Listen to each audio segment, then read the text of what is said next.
Bon, ce soir, on va effectivement parler de géoréférencement. On va essayer de parler un petit peu des bases du géoréférencement.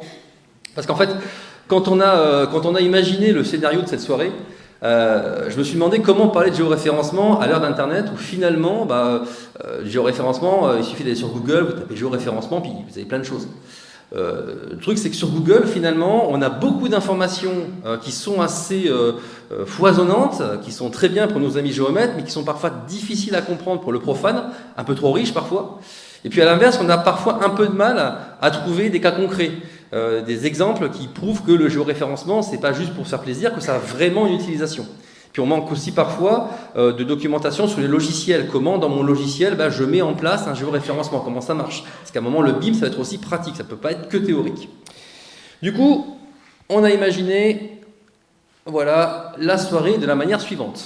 On va commencer par une petite partie définition. C'est quoi le géoréférencement? À quoi ça sert? Juste les bases, juste ce dont vous avez besoin pour comprendre comment ça fonctionne. Et puis dans un deuxième temps, on va regarder d'un peu plus près, effectivement, Camille disait tout à l'heure, les travaux qu'on a fait cette année, parce qu'on va vous montrer des cas concrets. La petite animation que vous avez eue là en attendant, c'est une synthèse qu'on a fait avec plusieurs logiciels, vous l'avez vu. On va la montrer, je vais vous la montrer, on va la décortiquer un petit peu pour voir un petit peu comment elle est faite. Et puis juste après, en troisième partie, on ira carrément sur des logiciels BIM. Alors là, on en a choisi deux. On ne peut pas tous les montrer, on a pris Revit et Archicad, mais on vous montrera concrètement, très simplement, comment on fait un géoréférencement sur ces deux logiciels-là. Et puis, dans un dernier temps, on aura un petit temps questions-réponses, si vous voulez intervenir, si vous voulez parler. On a des géomètres sous la main, on a des spécialistes d'un peu tout. Donc, ça sera l'occasion. On commence par la base. Dis-moi, Alexandre, c'est quoi le géoréférencement ? Merci Nicolas. Merci.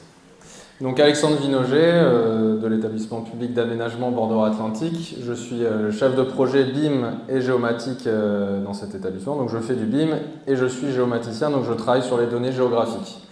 Et le préalable avant de travailler sur les données géographiques, c'est le géoréférencement. Et donc qu'est-ce que c'est que le géoréférencement? En fait, c'est un processus qui permet d'associer des coordonnées géographiques à un plan ou dans notre cas à des modèles. Donc pourquoi est-ce qu'on a besoin de faire ça? Il y a plein de raisons. La principale déjà dans un premier temps, c'est par rapport à la contextualisation d'un projet, notamment son insertion dans l'existant et travailler sur de l'insertion urbaine ou paysagère, travailler aussi sur de la superposition vis-à-vis d'infrastructures, d'éléments liés à la nature des sols, à la topographie, et donc vraiment travailler sur tous les éléments qui vont permettre d'ancrer un projet dans l'existant, de tester sa faisabilité et donc de superposer vraiment un ensemble de données. Donc ce projet, au-delà de son implantation dans l'existant, il y a tout le travail qui va être nécessaire à la conception du projet, et donc dans ce cas-là, le géoréférencement va nous faciliter le travail au quotidien, toujours dans un cadre de superposition des informations, de collaboration entre les acteurs du projet, et donc notamment à travers différents exemples au niveau interne d'un bâtiment, mais aussi en lien avec les infrastructures. Et on le voit ici sur des exemples concrets où on peut travailler sur des thématiques liées au foncier, liées à l'altimétrie, ou encore avec des éléments sur des tests sur des conflits. Et donc là, l'exemple qui a été exposé sur un conflit entre la végétation et un réseau. Donc on est vraiment sur de l'analyse de projet qui facilite la collaboration de tous les acteurs du projet. Et enfin, le BIM, aujourd'hui, avec justement ces questions de collaboration, d'interopérabilité, il va nous apporter aussi tout un apport sur les questions de simulation. Et donc, en fait, ce géoréférencement va nous permettre de simuler notre projet dans son environnement, à la fois à travers l'existant et à travers le projet. Des simulations qui vont porter sur l'ensoleillement, les expositions au vent, au bruit, faire des simulations liées aux îlots de chaleur, à l'écoulement hydraulique. Voilà, tout un tas de simulations qui sont permis et facilitées grâce au géoréférencement et pas uniquement grâce à l'interopérabilité des formats. C'est vraiment un tout qui va permettre de correctement travailler et échanger entre acteurs d'un projet. Donc, Ces cas d'usage montrent concrètement pourquoi on a besoin de géoréférencer. Mais pour refaire un petit peu de théorie, le géoréférencement, au tout début, j'ai parlé de coordonnées géographiques. Et donc les coordonnées géographiques, ce serait trop simple s'il n'y avait qu'un seul système. On a plusieurs systèmes au niveau mondial. Le plus utilisé, le plus communément utilisé, c'est le WGS 84, qui est le système mondial qui est basé notamment sur la technologie GPS avec le travail sur les latitudes et les longitudes. Et donc, on a différentes déclinaisons, plusieurs dizaines de systèmes de coordonnées qui existent. Au niveau français, la déclinaison, c'est le RGF 93. Mais donc, pourquoi est-ce qu'on a tous ces systèmes? C'est lié à la forme de la Terre qui n'est pas tout à fait sphérique, qui a des aspérités, comme on le voit sur l'image ici. Et donc, en fait, quand on va la passer à plat sur un plan, sur un écran d'ordinateur, on va la visualiser, comme on le voit avec l'exemple de la peau d'orange, on va avoir en fait des zones vides. Et donc, le système de coordonnées va permettre en fait de traiter ces espaces et de mettre à plat notre Terre, notre sphère qu'on visualise ici. Et donc en fait, le système de coordonnées, malgré tout, il va entraîner des déformations à la fois de distance, de surface et d'angle, justement pour combler ces trous. Et donc c'est pour ça qu'il existe en fait plusieurs systèmes de coordonnées. Et donc au niveau français, comme je l'ai dit, on a le RGF 93, qui se décline en deux systèmes de projection. Et donc les systèmes de projection, c'est le Lambert 93 quand on travaille à l'échelle de la France, et au niveau des parallèles qu'on voit ici, on utilise la projection Lambert conique conforme 9 zones, qui est en fait un découpage du territoire en 9 secteurs, toujours dans le but en fait, d'améliorer et de réduire ces questions de déformation, de distance et de surface. Et donc vraiment, voilà, ce travail sur les projections et l'existence de tous ces systèmes de projection, c'est pas pour complexifier notre travail, quoique, c'est vraiment pour un souci de qualité, notamment sur ces thématiques-là, et d'améliorer la précision du travail géographique. Par contre, n'utilisez pas, donc sur la zone de Bordeaux, on voit que c'est le CC45, n'utilisez pas le CC45 à Lille, vous allez exploser ces questions de déformation, comme je l'ai expliqué tout à l'heure. Donc vraiment, les systèmes de projection sont faits pour être utilisés dans la zone géographique qui les concerne. Et donc, pour continuer après toute cette théorie, c'est Louis qui va vous expliquer concrètement, en fait, comment est-ce qu'on applique les questions de géoréférencement et de projection dans les logiciels et dans l'IFC. Merci Alexandre.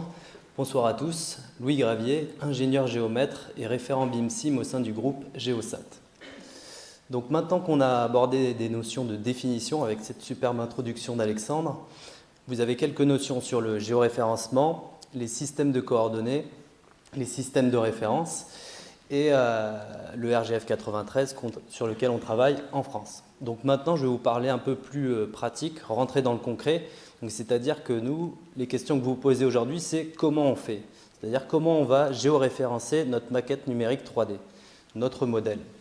Donc ici sur la slide, vous avez un exemple de maquette, un bâtiment, et votre but, ça va être de le positionner sur un plan. Donc quand on parle d'un plan, on va être sur des coordonnées en 2D.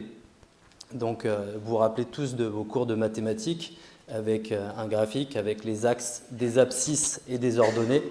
Et donc on va retrouver l'axe X qui correspond à la direction Est-Ouest sur une carte de la France et l'axe Y qui correspond à l'axe Nord-Sud. Et à cela, on va rajouter une composante altimétrique qui est le Z. Et le Z, il correspond à l'altitude. En France, on parle du NGF IGN 69. Est-ce que quelqu'un dans la salle connaît l'origine, le point zéro de l'NGF IGN 69 ? Comment ? Très bien, ça. On parle du marégraphe de Marseille. Donc le marégraphe de Marseille, pour faire simple, c'est le niveau de la mer à Marseille. Donc, vous allez me dire, la marée, elle bouge, mais il y a un point qui a été fixé par l'IGN et qui définit ce point zéro. Ensuite, lorsqu'on va géoréférencer une maquette, il y a une autre notion qui apparaît. On parle de l'angle avec le nord géographique. quand vous prenez un plan topographique, un plan de géomètre, vous avez toujours l'orientation nord, donc la flèche nord, qui est orientée vers le haut. Mais lorsque on va travailler sur une maquette, les architectes et les bureaux d'études, pour faciliter la DAO, la modélisation, ils vont travailler de manière orthogonale. C'est-à-dire qu'ils vont placer leur maquette de manière perpendiculaire sur les axes X et Y pour faciliter tout le dessin. Et sauf qu'en réalité, sur un plan, la maquette elle peut être de biais et orientée d'une manière différente par rapport au nord géographique. Maintenant, je vais aborder deux notions. Souvent, on me pose la question, quelle est la différence entre la géolocalisation et le géoréférencement? En fait, la différence essentielle repose sur une question de précision. Si vous avez bien suivi ce que vous a dit Alexandre, lorsqu'on parle de géolocalisation, on va faire référence aux coordonnées GPS. Donc on parle du système WGS84, le système mondial ou global, le système américain. Tout le monde ici a utilisé déjà un smartphone ou un GPS sur sa voiture. Et ce qu'il faut savoir, c'est que quand vous utilisez cette technologie-là, vous êtes précis plus ou moins à 3-4 mètres près. Mais ça vous permet de vous rendre chez vos amis ou au travail et ça marche très bien. Et quand on va parler des unités, donc là, ça va être le degré. Donc si vous vous rappelez, les navigateurs, eux, quand ils naviguent en mer, ils utilisent les coordonnées latitude, longitude, donc du WGS84, en degrés ou degrés, minutes, secondes. Et par rapport au géoréférencement, en fait, là, on va positionner le bâtiment, l'objet, de manière précise sur un plan. Parce que lorsque vous travaillez sur un aménagement de quartier, par exemple, vous avez besoin d'implanter un bâtiment de manière précise. On ne peut pas placer le bâtiment de 3 à 5 mètres près. Vous avez besoin d'être précis au centimètre. Et pour ça, vous faites appel à un géomètre qui va positionner votre bâtiment. Et donc là, on se retrouve en deux dimensions où on va utiliser des coordonnées cartésiennes. Donc on retrouve le X, le Y et la composante altimétrique, donc le Z pour la 3D. Et donc on passe sur une projection dite cartésienne, une projection plane. Maintenant, vous allez me demander où sont ces informations sur les maquettes. Alors, lorsqu'on parle de maquettes, ici on est à l'événement Open Beamers, donc qui dit Open Beam dit interopérabilité, dit format d'échange. Tous les acteurs du bâtiment doivent communiquer ensemble et chaque acteur va travailler avec son propre logiciel, c'est-à-dire que les architectes vont utiliser un logiciel comme Archicad ou Revit, les bureaux d'études. Par exemple, le bureau d'études structure va travailler avec Tekla, les bureaux d'études VRD avec Mensura ou Covadis, paysagistes aussi avec Revit. Peu importe le logiciel, mais tous ces acteurs, ils ont besoin de communiquer. Et chaque logiciel a son propre format métier ou son format natif. Et pour échanger entre ces logiciels, on va parler du format IFC.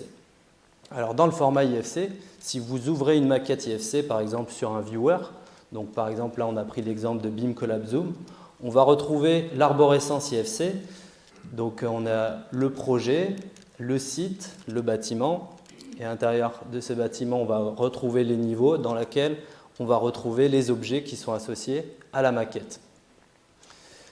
Donc là on est vraiment sur une arborescence orientée objet. Et lorsqu'on va parler de géoréférencement, on va sélectionner le site. Et dans le site, on va retrouver des propriétés, donc on va retrouver les groupes de propriétés ou P7. On va retrouver Summary et Location. Donc Location, ça correspond à la localisation et on va retrouver ces informations de latitude et longitude qui correspondent à la géolocalisation. Donc là, on retrouve les degrés, minutes, secondes. L'élévation qui va correspondre à l'altimétrie, donc la cote NGF IGN 69. Et enfin, on va retrouver ce qu'on appelle l'IFC Cartesian Point. Donc ça va être les coordonnées globales X, Y et Z, où là, vous voyez, on a des coordonnées, là en RGF 93, CC 45, par exemple 1 430 000, 4 180 000. Donc maintenant, vous savez un peu tout, et je vais laisser la parole à Nicolas qui va vous présenter les différents ateliers que l'on a réalisés cette année au sein de l'association Beamers.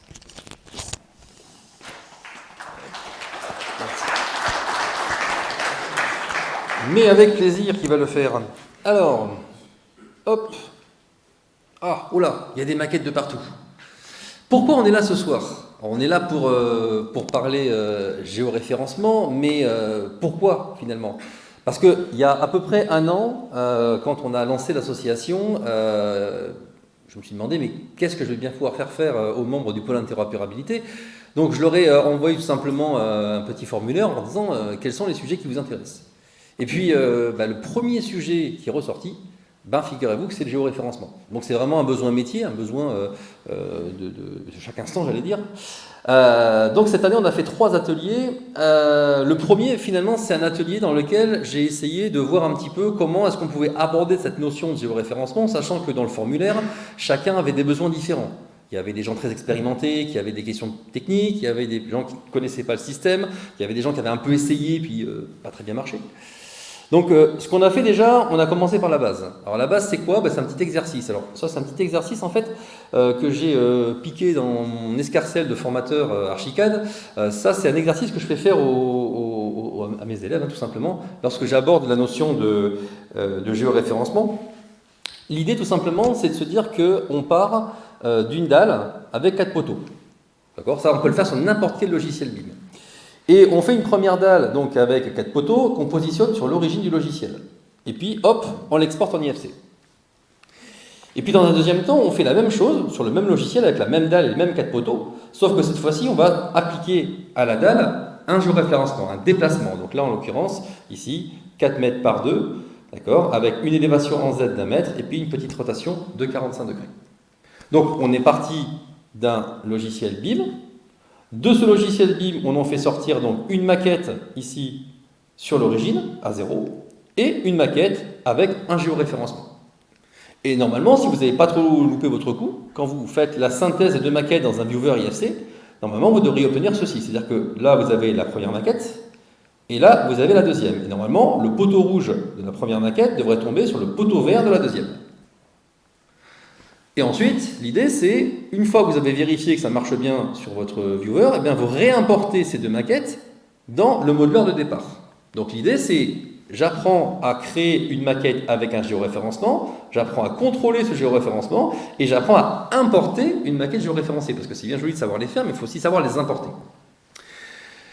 Donc de ce petit exercice, on en a vu plein de choses. On a vu qu'il y avait certains logiciels qui n'étaient pas capables de faire 2 exports différents. Parfois, il a fallu dupliquer le fichier. Donc c'est là qu'on a vu qu'il y avait parfois des limites au niveau de l'export. Donc on a des logiciels qui sont moins bien dotés au niveau du géoréférencement. J'aurais même tendance à dire qu'il y a des logiciels qui sont moins bien dotés tout court au niveau de l'export IFC. Et puis ensuite, chaque logiciel fonctionne différemment. Et ça a été la grosse découverte pour tout le monde, parce que tout le monde a la sensation que son logiciel, c'est lui qui fait comme il faut. Mais en fait, non, on regarde tous le BIM à travers le prisme de son propre logiciel. Donc on acquiert des réflexes qui sont souvent induits par le logiciel. Du coup, ce qu'on a fait, c'est qu'on a fait une soirée dans laquelle chacun a présenté finalement le fruit de son travail, c'est-à-dire chacun a dit voilà, moi je bosse sur Rollplan, voilà comment se déroule le géoréférencement, moi je bosse sur SEMA, voilà comment ça se passe, et je vous assure qu'on a autant de manières différentes de faire du géoréférencement qu'on a de logiciels. Et pourtant, au final, on a bien des maquettes qui sont correctement géoréférencées. Donc le système il est vraiment différent, et d'ailleurs on le verra tout à l'heure quand on verrait le petit comparatif entre Archicad et Revit, ça n'a rien à voir. Et pourtant, au final, vous allez voir que les maquettes se marient parfaitement. Donc ça, c'était en début d'année dernière. Et puis ensuite, on a fait une deuxième étude, parce que là, du coup, suite à ce petit travail, on s'est retrouvé donc avec plusieurs maquettes. On s'est retrouvé avec 14 maquettes, puisque finalement, on avait 7 logiciels et 2 maquettes par logiciel. Donc on a fait un deuxième atelier. Et ce deuxième atelier, il est là. Donc le deuxième atelier, en fait, c'est quoi? C'est le fait de se dire, ok, donc là, on a fait des maquettes IFC, on les a sorties du modeleur, et puis on les a réimportées. Donc a priori, ça marche, parce que si c'est le modeleur qui a fait la maquette IFC, il peut la réavaler. Et encore, on s'est aperçu dans le premier atelier que ce n'était pas toujours aussi facile. On a eu des problèmes avec certains logiciels qui étaient difficilement capables de réintégrer leur propre maquette. Il y avait toujours des choses qui ne marchaient pas. Donc ce qu'on a fait, c'est qu'on s'est dit, mais attends, est-ce que cette logique-là, elle s'applique à tous les logiciels? Est-ce que par exemple, une maquette géoréférencée qui sortirait de SEMA, est-ce qu'elle s'ouvre aussi bien sur Revit que sur Archicad, par exemple? Donc ce qu'on a fait, c'est qu'on a pris tout simplement les 14 maquettes du premier atelier, On les a fait avaler par les 7 logiciels BIM. Et on s'est posé la question suivante, est-ce que finalement, quand on importe ces maquettes, ça marche? Alors, est-ce qu'il y a un bug? S'il n'y a pas de bug, tout va bien. Puis s'il y a un bug, de quelle nature il est? Est-ce qu'on a un problème de positionnement? Est-ce qu'on a un problème d'orientation? Ou est-ce qu'on a un autre problème? Donc là-dessus, effectivement, on a eu plein de résultats différents. Donc l'idée tout simplement, c'est que j'ai proposé un formulaire de réponse aux différents membres qui sont prêtés au jeu, en leur disant, voilà, vous répondez à ces questions-là pour chacune des maquettes. Donc on a eu 140 réponses qui sont en train de défiler ici dans une base de données, ce qui nous a permis en fait tout simplement de pouvoir un petit peu voir quels sont les logiciels qui ont du mal à gérer le géoréférencement ou l'import, quels sont ceux qui se débrouillent bien, quels sont les logiciels qui produisent les maquettes IFC les plus complexes à ouvrir, etc. Donc on a fait une analyse assez intéressante sur ce sujet-là. Alors je ne vais pas ce soir vous donner tous les résultats parce que malheureusement le temps me manque un petit peu, mais comme le disait tout à l'heure Camille, si vous voulez avoir plus d'infos sur ce qu'on a fait cette année dans le pôle interopérabilité, que ce soit les 2 premiers ateliers que je vous ai montrés ou celui que je vais vous montrer après avec nos amis du pôle SIM, vous pouvez effectivement retrouver toutes ces infos dans l'Afterbim. C'est un podcast pour ceux qui ne connaissent pas. J'étais l'invité de l'Afterbim en fin d'année dernière, 29 septembre. Et donc, durant ça se dure à peu près 1 heure, je parle donc des travaux et du travail qu'ont fait les différents membres qui sont là d'ailleurs en partie ce soir. Je parle donc du travail avec le pôle SIM. Je parle aussi formation, qui est un peu mon cheval de bataille. Je parle aussi automatisation, parce que les 140 résultats qu'on a vus juste avant, vous pensez bien que c'est pas 140 mails que j'ai reçus et que j'ai rentré dans un tableur Excel. Non, il y avait une automatisation entre les formulaires et une base de données. Il y avait tout un système qui a été mis en place. Ça, j'en parle, je le montre. Donc, si le sujet vous intéresse, n'hésitez pas à aller jeter un petit coup d'œil sur ce podcast. Voilà, ça me permet d'économiser un petit peu de temps ce soir. Et tiens, en bas à droite, d'ailleurs, on voit le sujet suivant, c'est justement la synthèse BIM. Hop, transition, voilà. Mon 3e atelier, alors là, vous affolez pas, vous dites, oh là, beaucoup de texte à lire. Non, non, en fait, ce que j'ai fait là, c'est une capture d'écran tout à l'heure. Camille parlait de Notion.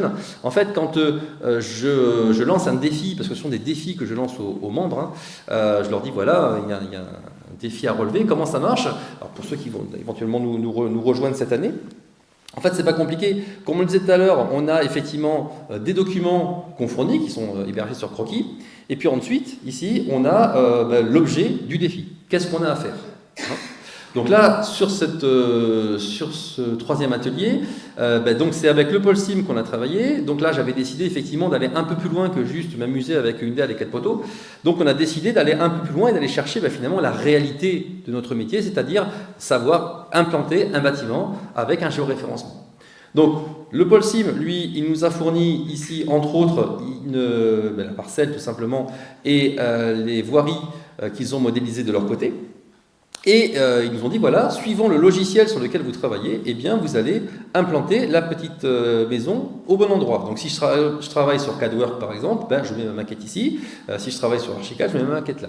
Géoréférencé, qui va bien, etc. Et en plus, parce qu'ils sont un peu sadiques, ils nous ont demandé de connecter les réseaux. C'est-à-dire qu'une fois qu'on a mis la petite maison, eh bien, on va pouvoir connecter les réseaux aux attentes qui sont déjà présentes sur la parcelle. Donc le géoréférencement, c'est pas juste positionner le bâtiment, c'est aussi pouvoir connecter des réseaux. Ça va beaucoup plus loin que juste je pose mon bâtiment et je m'en vais. Alors, rentrons un peu dans le détail de ce projet-là, parce que c'est celui qui va nous animer jusqu'à la fin de cette présentation. Alors déjà, première chose, rendons un petit peu hommage, parce qu'il faut quand même se rappeler que tout ce que je vous montre depuis tout à l'heure, c'est pas mon travail, c'est le travail des membres de l'association, des gens qui sont là. Donc, dans un premier temps, effectivement, on a eu un DWG qui a été fait effectivement sur Archicad. Ensuite, la modélisation de la partie voirie, elle a été faite effectivement par Colas ici. Et puis, on a Landact qui nous a fait sur Revit la partie parcelle. Donc, la voirie a été faite effectivement sur Covadis. Donc, ça, c'est les documents que nous ont fournis nos amis géomètres. Et puis, côté Pôle SIM, Pôle interopérabilité, eh bien, hop, voilà, on a les différents membres. Ils sont là dans ma salle. Levez la main ceux qui ont participé. Il y en a beaucoup ce soir. J'en ai 2, 3, 4, 5. Ah, j'ai presque tout le monde. Non, on a eu d'autres maquettes que celle-ci, mais là, voilà, je ne peux pas montrer tout le monde. Mais voilà. Donc, on a bien effectivement pour chaque bâtiment un logiciel différent. Et donc, voilà, chacun s'est prêté au jeu pour implanter correctement le bâtiment. Donc, cette partie-là, c'est bien passé. Vous voyez que finalement, au bout d'un moment, même les membres qui découvraient un peu le géoréférencement, finalement, s'en sont pas trop mal sortis. Il y a eu quelques bâtiments qui ont un peu volé au-dessus des parcelles à un moment ou à un autre, mais globalement, voilà, au bout d'un moment, les bâtiments ont tous atterri par terre. Et on s'en est pas trop mal sorti. Alors justement, cette synthèse géoréférencée, je vais vous la montrer en vrai. On va un peu laisser tomber le PowerPoint, puis on va vraiment se mettre sur les machines pour vous montrer un petit peu comment ça masse. J'y vais. Hein. Donc les maquettes IFC que je vais lancer.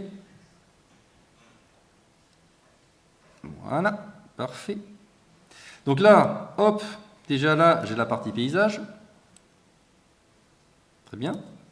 Si maintenant dans le viewer, je lance sans vergogne la partie VRD, vous voyez qu'elle s'insère parfaitement. Donc là, on est clairement dans du géoréférencement. On est clairement dans le fait de se dire que vous voyez, la route est parfaitement tombée au bon endroit. Donc là, on a effectivement la notion de réseau. Dessous, on a les réseaux électriques et les réseaux d'assainissement. D'accord ?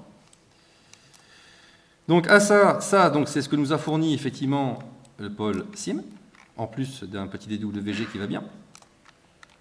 Et donc à ça, effectivement, chaque membre après du pôle interopérabilité est allé chercher son petit logiciel et ensuite il a produit les maquettes qui vont bien. Donc je prends par exemple la maquette all plan, vous voyez, elle tombe parfaitement ici sur la parcelle. Hein, petit assainissement qui va bien. CADWork ici. Hein, parfait. Monsura.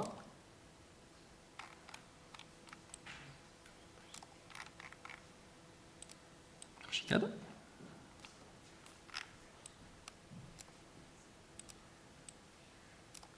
Revit.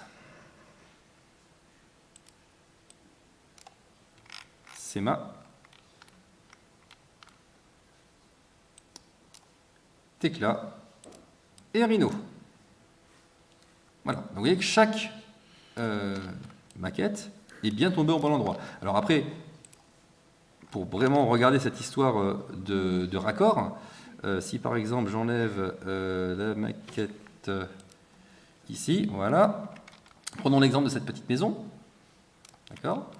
Si j'enlève par exemple ici les murs, tout l'avantage de poser en IFC, on peut enlever les murs. Donc regardez par exemple, vous voyez ici on a un petit lavabo, ok. On a une évacuation du lavabo qui descend dessous. Hein.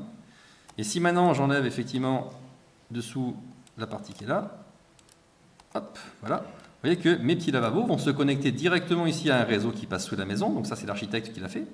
Et ensuite tout ça va se connecter directement, hein, ici, au réseau public. Qui donc lui est sur une autre maquette. Hein. Donc voilà, là on a un exemple concret de comment on connecte correctement les éléments grâce au géoréférencement. Donc ça, c'est exactement ce que vous montrez tout à l'heure, Alexandre, hein, sur la connexion des éléments. Voilà. Donc ça, c'est le dernier travail qu'on a fait en fin d'année. Un travail assez formateur, s'il en est. Donc là, vous voyez toutes les petites maquettes. Donc voilà, là, c'est un exemple concret de à quoi ça sert le géoréférencement. Alors, maintenant, ce qu'on va faire, c'est que on a regardé un peu la théorie, enfin, bien que là, on soit sur un cas pratique. On va maintenant parler des cas directement sur les logiciels. Donc, effectivement, comment est-ce que ça s'est passé lorsqu'on a, on a travaillé sur ce projet-là? À la base, finalement, ce qu'on nous a fourni, donc c'était une maquette et aussi, ici, un DWG. Donc ça, c'est un DWG de géomètre. Alors comme on le sait, hein, c'est parce qu'il y a 1 milliard de calques à l'intérieur. Et sinon, c'est parce que, en fait, quand je regarde bien ma parcelle ici, regardez bien, là, donc là, vous reconnaissez, hein, c'est le même ensemble de bâtiments. Donc là, notre ami géomètre, il nous a mis quelques points. Donc ça, c'est le point de topographie, c'est-à-dire c'est le point d'origine commune à toutes les parcelles. C'est à partir de ce point-là qu'on calcule finalement la position de tous les bâtiments. L'idée, en fait, c'est que sur Archicad, je vais modéliser rapidement ce bâtiment-là. Et Louis, qui est à côté de moi, va faire la même chose sur cette parcelle-là, sur Revit. Donc 2 outils, 2 méthodes. Et pourtant, au bout du compte, vous allez voir qu'on va marier les maquettes et que normalement, si tout va bien, tout le monde devrait tomber au bon endroit. Alors, déjà à la base, regardons déjà 2-3 petites choses. Si je regarde bien cette maquette, je vois qu'ici, effectivement, je retrouve des valeurs très importantes. Alors là, voilà, là j'ai concrètement 1 430 000, etc. C'est quoi ce point-là et pourquoi cette valeur est si grande? Qu'est-ce que c'est que ça? En fait, le principe, c'est que si vous dézoomez énormément, vous allez vous apercevoir qu'en fait, voilà, là j'ai mon plan, et là j'ai un point 0. Et en fait, tout simplement, les coordonnées que vous avez ici, ce sont les coordonnées par rapport au point 0 que j'ai sur mon DWG. Donc, je suis à 1 430 926 mètres de mon origine sur mon DWG. Et c'est pareil pour tous les points que vous voyez là, hein, toutes ces valeurs, c'est toujours par rapport à l'origine. Alors, du coup, si maintenant, moi, je veux travailler sur Archicad et que je veux intégrer un bâtiment ici, comment je vais m'y prendre? Alors déjà, pour commencer, il me faut un Archicad. Hop, ceci est un Archicad. Donc là, j'ai ouvert un Archicad vierge, sans tricher, il n'y a rien de particulier. Donc dans Archicad, le principe, il est le suivant. On a une origine, donc un point 0 qui est ici, cette espèce de petite croix que vous voyez là. Et vous voyez que ce petit point ici, il est à 0, 0, 0. Donc ça, c'est l'origine d'Archicad, on ne peut pas la déplacer, la petite croix qui est ici, on ne peut pas la bouger. Et donc moi, ce que je vais faire, c'est que je vais importer le DWG qu'on m'a fourni, et sur ce DWG-là, eh bien, je vais pouvoir dessiner mon bâtiment. Alors, comment ça marche techniquement? Alors, il y a 2 manières de faire dans Archicad. Soit une manière purement numérique, c'est-à-dire que je connais les valeurs qui vont bien, je les rentre dans une petite fenêtre que je vais vous montrer et tout rejouer. Mais je vais vous montrer la manière graphique de le faire parce que ça va me permettre d'attirer votre attention sur un certain nombre de points. Donc, étape numéro 1, hop, je vais dans la partie documentation et je vais dans la partie dessin. Donc, dessin dans Archicad, c'est une fonction qui permet tout simplement d'importer les documents. Avant d'importer mon document, je vais cliquer ici sur Origine interne. C'est quoi Origine interne? En fait, tout simplement, c'est ce que je vous ai montré juste avant. C'est ce fameux point ici qui est à perpète, celui-là, là. Ce point-là, XY, je voudrais qu'il tombe exactement sur l'origine d'Archicad, qui est ici. Donc tout simplement, je clique sur Dessin, je demande à Archicad de prendre l'origine interne des WG et je clique sur l'origine d'Archicad. Comme ça, ils vont être parfaitement superposés. Paf. Donc navigation. Et je vais chercher sur mon bureau mon document. Parfait. Je vais l'importer en maître. Placer. Voilà. Alors là, on se dit, ça ne marche pas ton truc, DWG, il n'est pas là. Si, ça a marché. En fait, si je fais un zoom étendu, comme ceci, en fait, on va voir que là, regardez bien, j'ai mon origine, et là, à perpète, j'ai mon plan. D'ailleurs, je peux même zoomer dessus. Et cette situation, c'est exactement celle qu'on avait tout à l'heure sur le viewer. Rappelez-vous, on a l'origine ici et le point à perpète. C'est exactement la même chose. Alors à partir de là, qu'est-ce qu'on fait? Déjà, première chose, on va un petit peu zoomer sur le plan. Donc on retrouve bien le DWG, jusque-là, pas de problème. Alors là, on pourrait se dire, pas de souci. Là, j'ai bien mes points ici. D'ailleurs, si je mets mon curseur ici, vous voyez que dans la petite fenêtre qui est ici, je retrouve exactement les bonnes valeurs. Donc je suis bien, moi aussi, à 1 430 000 et quelques de mon origine. Jusque-là, tout va bien. Donc là, on se dit, pas de problème, on n'a qu'à tout simplement dessiner le bâtiment. Pas de problème. En fait, si, il y a 2 problèmes. Il y a un problème, on va dire, technique, et un problème plutôt d'organisation, de pratique, on va dire. Alors, je vous explique, regardez bien. Je prends un mur. Je dessine mon mur directement, comme ça, là où le DWG est tombé. Je prends, par exemple, un objet. Là, je prends cette table, par exemple, puis je prends, je ne sais pas moi, un poteau. Voilà. Hop, comme ceci. Puis je vais passer en 3D. J'optimise, donc c'est-à-dire que je vais chercher par le zoom mes éléments. Donc voilà ce que ça donne. Alors là, à première vue, on se dit, où est le problème? Tout va bien. J'ai bien apporté mes éléments. Oui, effectivement, je les ai bien apportés. Le problème qui va se produire, c'est que si je sélectionne ces éléments, regardez ce qui se passe. En fait, les traits verts que vous voyez, normalement, ils sont censés être sur le contour des éléments. Or là, on voit bien qu'effectivement, sur ce mur, il y a une déformation. D'ailleurs, le contour n'est même pas sur le mur, il est à côté. C'est vous dire. Pareil pour le poteau, pareil pour la table. Et ce que je vous montre là, C'est pas une exclusivité Archicad, hein. Vous pouvez faire le même test sur n'importe quel logiciel BIM, vous aurez exactement la même chose. Le problème, c'est quoi? C'est qu'en fait, les logiciels BIM, ils sont pas prévus pour travailler trop loin de l'origine. Si on travaille trop loin de l'origine sur un logiciel BIM, on va avoir des déformations, on va avoir des problèmes de précision.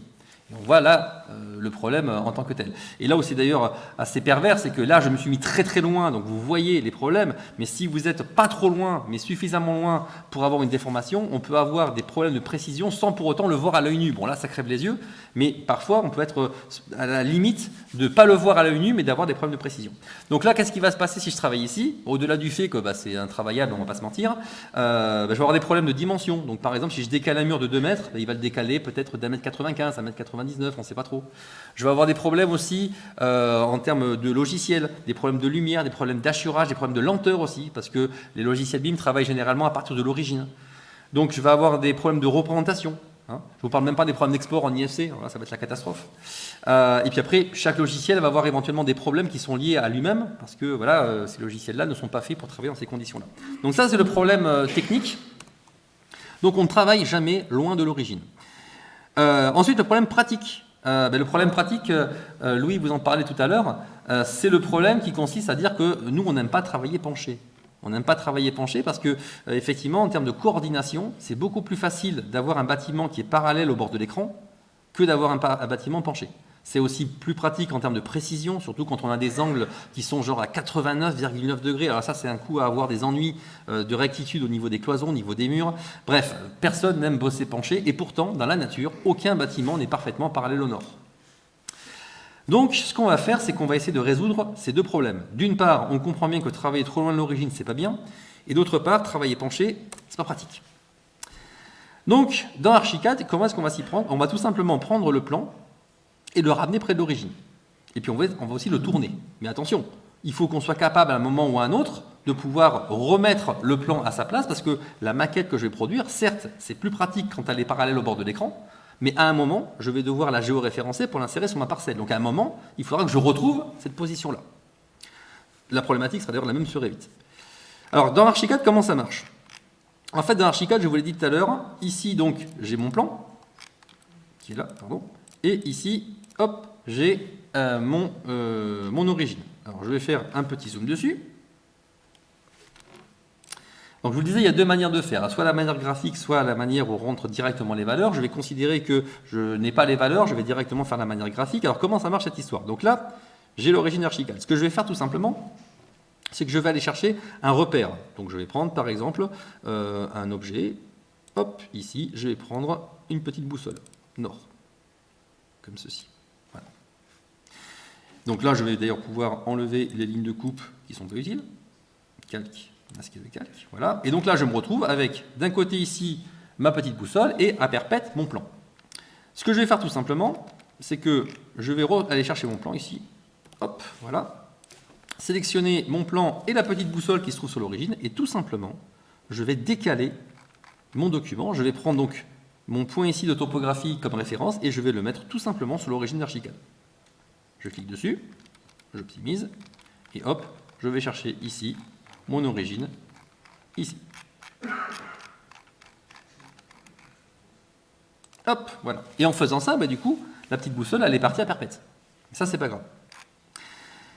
Deuxième chose, on a dit que travailler penché, c'était pas pratique. Donc moi, pas de problème, je vais redresser mon document. Je fais une rotation, comme ceci, et je redresse mon document. Voilà, là, je suis dans une position adéquate pour travailler. Si je dessine maintenant, effectivement, un mur, hop, comme ceci, eh bien, je vais m'apercevoir que mon mur, cette fois-ci, il n'est pas déformé. Et si je dessine une petite dalle, c'est pareil. Voilà. Si je passe en 3D, vous allez voir que,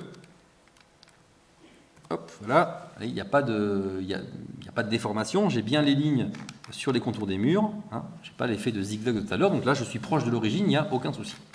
Parfait. Donc à partir de là, ce que je vais faire également, c'est que je vais rajouter un petit poteau ici comme témoin. Je vais en mettre un ici sur le point de topographie. et je vais en mettre un ici sur l'angle de mon bâtiment. Je vois que mon mur n'est pas d'ailleurs très précis. Je vais le remettre en position. Voilà. Parfait. Donc ceci étant dit, là, je suis en position pour travailler. Par contre, effectivement, pour l'instant, je n'ai rentré aucun élément de géoréférencement, si ce n'est que j'ai déplacé mon document. Alors dans Archicad, le géoréférencement, il se fait avec un outil qu'on appelle le point de topographie. Donc le point de topographie, c'est ici cette espèce de petite boussole, vous voyez, que je peux déplacer ici, et qui me donne finalement la distance par rapport à l'origine. Donc vous voyez que là, par exemple, je suis à 2 mètres et des poussières de mon origine, en abscisse, et à 1,40 m en ordonnée. Donc le géoréférencement, on l'a dit tout à l'heure, hein, c'est à la fois une position en X, en Y et en Z, et puis une orientation. Hein, sachant que là, rappelez-vous, hein, j'ai tourné mon dessin, donc il faut aussi que je prenne en considération l'angle. Donc comment est-ce qu'on va faire ça? Étape numéro 1, déjà l'angle. Vous voyez que j'ai penché mon document. Donc dans Archicad, pour définir la position du nord, on a une petite option qui est juste à côté d'ailleurs de l'outil pour activer le point de topographie qui est là. Hein, définir le nord du projet. Donc je clique dessus. Je me mets sur le bord du dessin, puisqu'on sait que le nord est toujours en haut. Hein. Hop, voilà. Et vous voyez que ma petite boussole a tourné. Ça y est, déjà, Archicad sait que le nord est à 63 degrés. Parfait. Ensuite, deuxième chose, la position. Donc là, moi, ce que je vais faire tout simplement, c'est que ma petite boussole, comme je peux la promener, ben, je vais la mettre tout simplement sur, ici, ma petite balise que j'avais au départ. Donc si je zoome dessus, vous voyez, je prends ma petite balise. Et en fait, en déplaçant mon point de topographie, regardez, et il me marque les valeurs de déplacement. Il est maintenant à 1 430 000 mètres de mon origine et 4 180 000. Donc c'est coup de bol, hein, c'est incroyable, c'est exactement les mêmes valeurs que sur mon DWG qui est ici. Donc a priori, pour l'instant, ça a l'air pas mal. Vous notez qu'elles sont en négatif, ce qui est normal parce qu'en fait, à l'export, la maquette va être poussée. La petite boussole ici va reprendre sa position sur l'origine et c'est la maquette qui va être déplacée. La seule chose qui me manque ici, c'est l'altitude. Donc l'altitude, effectivement, sur ma boussole, je vais pouvoir la rentrer. Donc c'est 9 mètres, ça je le sais parce que c'est marqué sur le DWG ici. D'accord. Donc pour rentrer mon altitude, hop, je viens ici. Là, j'ai mes options de localisation. Je clique dessus. Donc là, qu'est-ce que je vois? Alors déjà, je vois ici que je retrouve les valeurs de ma petite boussole. Ça veut dire qu'en fait, j'aurais pu très bien rentrer ces valeurs à la main. C'est pour ça que je disais tout à l'heure qu'il y a deux manières de faire. Soit je le fais de manière graphique, soit je connais les valeurs de géoréférencement, j'ai qu'à juste les rentrer ici et le tour est joué. Hein? Donc ici, je rentre mon altitude. Je retrouve d'ailleurs ici le nord. Hein? Donc là, j'ai le nord. Et ici, j'ai bien mon positionnement, abscisse, ordonnée et altitude. Rappelez-vous également ce que vous ont expliqué tout à l'heure Alexandre et Louis. On vous a expliqué qu'il y avait certes le géoréférencement, mais il y a aussi la géolocalisation. Il est toujours bon de le rentrer parce qu'on a dit que certains logiciels vont utiliser ces valeurs pour travailler. Il se trouve que c'est juste au-dessus dans Archicad, hein, c'est ici. Donc là, géoréférencement, géolocalisation. Donc là, pareil, hein, on a expliqué tout à l'heure, vous avez la possibilité de récupérer ces valeurs soit sur Google, si votre géomètre est sympa, il vous les donne. Moi, le mien, il est sympa, donc il me les a donnés. Donc il me les a mis sur mon bureau.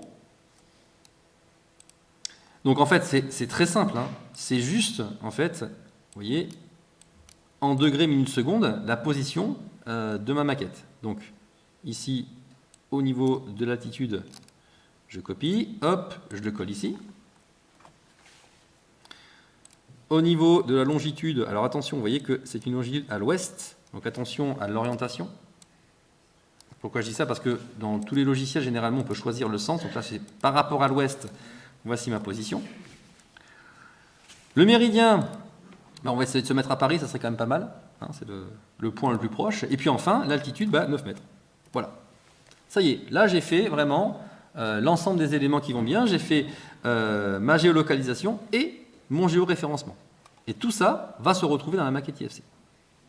J'ai terminé. Voilà. Donc ceci étant dit, maintenant, Archicad me propose deux possibilités. Soit j'exporte ma maquette comme ça, c'est-à-dire droite par rapport au bord de l'écran. On l'a dit tout à l'heure, c'est beaucoup plus pratique quand on fait de la coordination. Soit je peux l'exporter avec le géoréférencement qu'on avait au départ. Alors comment ça se présente? C'est pas très compliqué. Dans Archicad, comme dans beaucoup de logiciels, on a un traducteur IFC parce qu'en fait on va traduire la maquette, on va exporter la maquette en IFC. Et à partir de là, ici dans mon traducteur, je vais retrouver mes paramètres. Et là, hop, j'ai ici la possibilité de choisir entre l'export par rapport à l'origine, c'est-à-dire par rapport au bord de l'écran, droit, hein, soit alors par rapport au point de topographie. Donc ceci étant fait, hop, je fais mon petit enregistré sous. Voilà, je l'enregistre sur mon bureau. Bon, j'ai déjà fait. Et voici ce que ça donne. J'ouvre la maquette. Voilà donc ici mon export. Donc maintenant je vais comparer avec ce que me dit mon DWG. Donc le DWG il dit quoi lui? Il dit que le point d'origine ici il est 1 430 000. Je clique tout simplement ici sur le petit poteau. Je vais dans Location comme vous l'avez expliqué tout à l'heure Louis. Et là effectivement je retrouve bien 1 430 000 et des poussières. D'accord. Si je regarde maintenant, d'ailleurs, ce 1 430 000, on vous l'a dit tout à l'heure également, on peut le retrouver ici dans les informations du site. Là, ici. Donc là, je retrouve bien 1 430 000 parce que ça, c'est l'origine de ma maquette. Et d'ailleurs, là, je retrouve également le géoréférencement. Et donc, ce petit point-là, c'est l'angle de mon bâtiment. Donc, pareil, même système, hein, location. Je regarde ici et je vois que ces points-là, ils correspondent exactement à cela. Donc, a priori, ma maquette est correctement géoréférencée.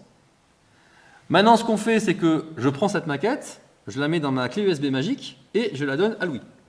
Et Louis va faire la même chose que moi et il va marier les deux maquettes pour voir un petit peu ce qui se passe. Hop, je débranche.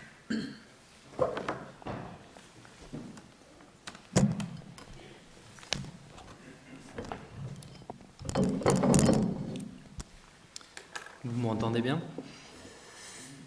Alors, donc tout d'abord, je vais repartir. Donc là, on a reçu un plan de géomètre. Imaginez, vous n'avez aucune idée du système de coordonnées. Bon, en général, il faut regarder dans le cartouche. On a le système qui est indiqué. Ici, on va être en RGF 93 CC45. Une petite astuce pour connaître les coordonnées. Ici, vous aurez toujours un peu des nombres à 1 400 000. Et ici, en fait, le 4 180 000. La petite astuce, c'est de prendre, donc vous vous rappelez, on a la France qui est répartie dans la projection conique conforme en 9 zones.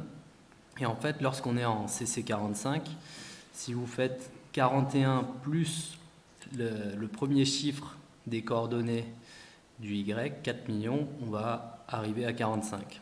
Donc en général, c'est comme ça que vous allez pouvoir trouver le système de coordonnées assez rapidement. Donc par exemple, si je suis à Paris, on va avoir CC49, 49 moins 41, donc on devrait être à 8 millions et quelques en Y. Donc ça, c'est une petite astuce. Tout à l'heure, je vous parlais,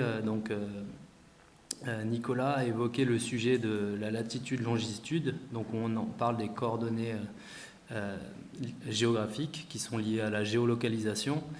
Et ce qui est important dans l'IFC, c'est de bien renseigner ces coordonnées parce que, comme vous l'a présenté tout à l'heure Alexandre, certains logiciels vont utiliser la longitude et la latitude pour faire des analyses. Par exemple, les SIG ou des études d'ensoleillement, ils vont se baser sur ces données-là.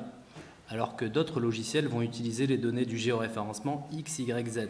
En fait, chaque logiciel interprète la donnée d'une manière différente. Donc c'est important dans les logiciels, que ce soit dans Archicad ou Revit ou d'autres logiciels, de renseigner ces deux informations.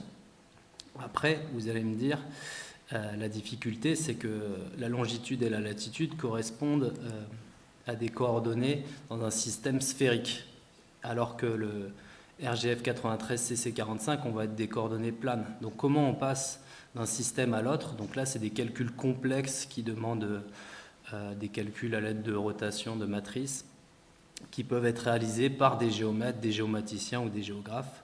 Mais heureusement pour nous, Internet est là et par exemple, vous avez un site qui s'appelle TWCC qui vous permet de renseigner le système de coordonnées de référence.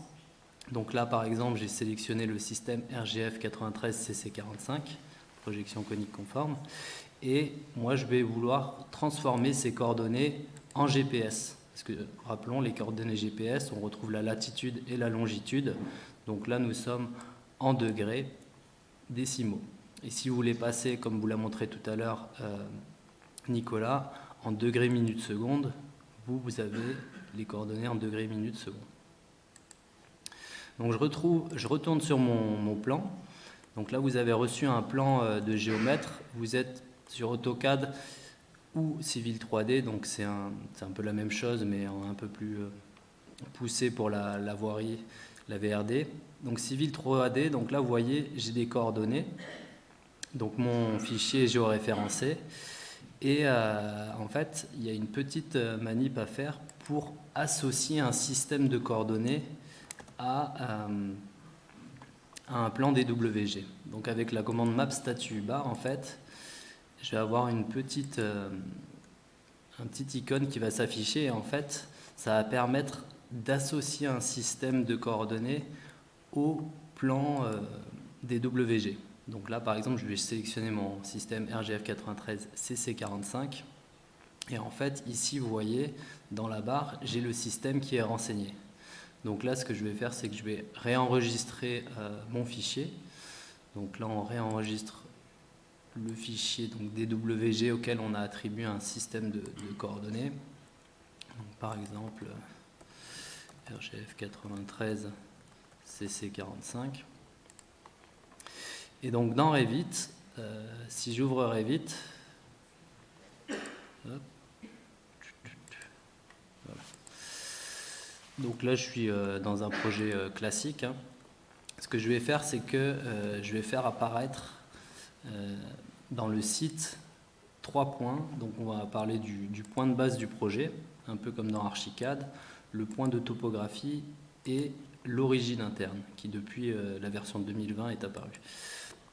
Donc on retrouve ces 3 points. Et donc là, ce que je vais faire, c'est que je vais juste vous montrer les informations liées au géoréférencement dans Revit. Donc dans Gérer, on va retrouver l'emplacement du projet. Donc l'emplacement du projet va être lié à la géolocalisation, à l'IFC site. Donc là, on retrouve des coordonnées en latitude, longitude que je peux renseigner directement si j'ai fait le petit exercice de transformation des coordonnées. On va retrouver, donc là, pour importer des coordonnées ou spécifier les coordonnées du point où on va les rentrer directement dans Revit. Donc là, il faut juste faire attention, c'est que là, on commence par le nord-sud, est-ouest. Donc X, Y et Z. Et enfin, là, on va retrouver ce qu'il faut pour orienter notre projet, comme dans Archicad, avec la notion du nord géographique. Donc moi ce que je vais faire, c'est que je vais insérer mon fichier CAO. Donc je vais d'abord vous faire une démonstration avec le fichier qui était juste avec aucun système de géoréférencement qui lui était attribué. Donc vous allez juste voir ce que ça donne. En fait, c'est juste... Est-ce que c'est celui-ci ?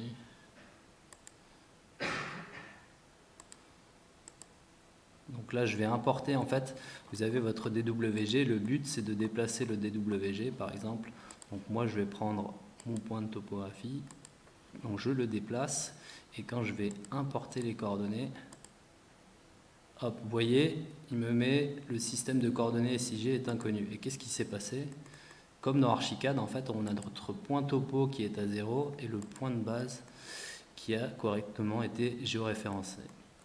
Donc ça, c'est pas terrible dans Revit parce qu'on va avoir les mêmes problèmes que dans Archicad où on va avoir les objets qui sont déformés, donc il faut rapprocher le point topo, mais ça c'est pas forcément ce qu'il y a de plus évident. Donc je vais juste revenir en arrière et cette fois-ci je vais insérer le format DWG auquel on a associé un système de coordonnées.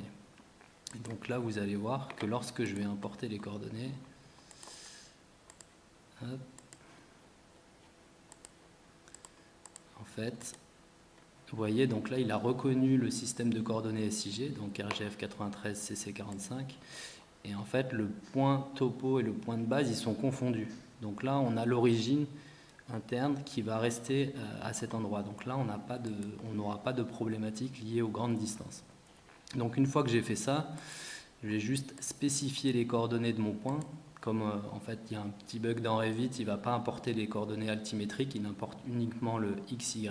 Donc ces coordonnées-là correspondent à nos coordonnées de notre point de base. Si je reviens, vous voyez, donc là c'est juste une question de chiffres après la virgule, mais on retrouve 926,95 et 183,58.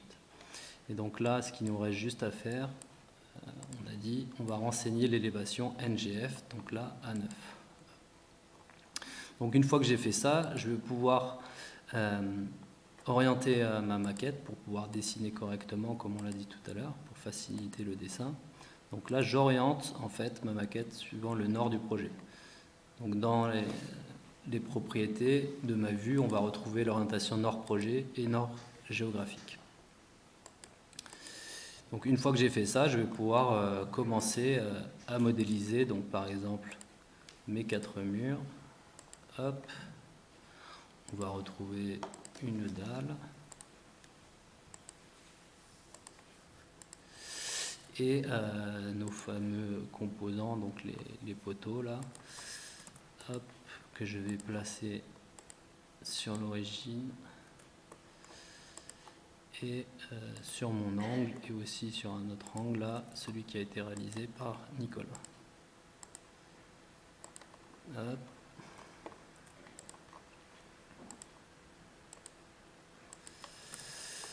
Donc maintenant, si je passe en 3D, on va retrouver mes différents éléments qui ont été modélisés.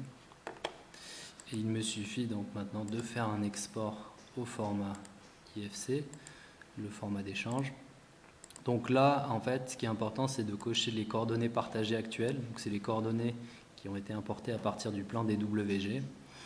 Et après, dans les propriétés avancées, en fait, on va inclure l'élévation de l'IFC site dans le plan de masse. Donc ça va permettre de renseigner la composante que je vous ai montré tout à l'heure quand on parlait de la composante altimétrique, l'élévation. Donc une fois que j'ai fait ça, je vais pouvoir l'exporter. Donc là, hop, je vais exporter ma maquette au format IFC. Donc maintenant, je vais repartir du logiciel BIM Collab Zoom où je vais avoir ma maquette VRD, donc réalisée par Colas à partir du plan topographique, la maquette paysage qui a été réalisée par Landact. Et maintenant, je vais insérer donc les différents fichiers qui ont été réalisés donc par Nicolas, donc avec Archicad. Et ici, donc on voit bien que la maquette de Nicolas s'insère correctement. Et donc là, on va avoir la maquette Revit qui s'insère aussi correctement. Donc on retrouve les poteaux ici et ici qui sont confondus entre la maquette Archicad et Revit. Et maintenant, on va aller contrôler les informations liées à l'IFC site. Donc par exemple, lorsque je clique sur le site, dans le location, on retrouve les coordonnées latitude, longitude, coordonnées GPS, ainsi que les coordonnées X, Y, Z. Et si je clique pareil sur mon site Revit, on va retrouver les mêmes coordonnées qui sont identiques. Et donc là, on a réussi le géoréférencement.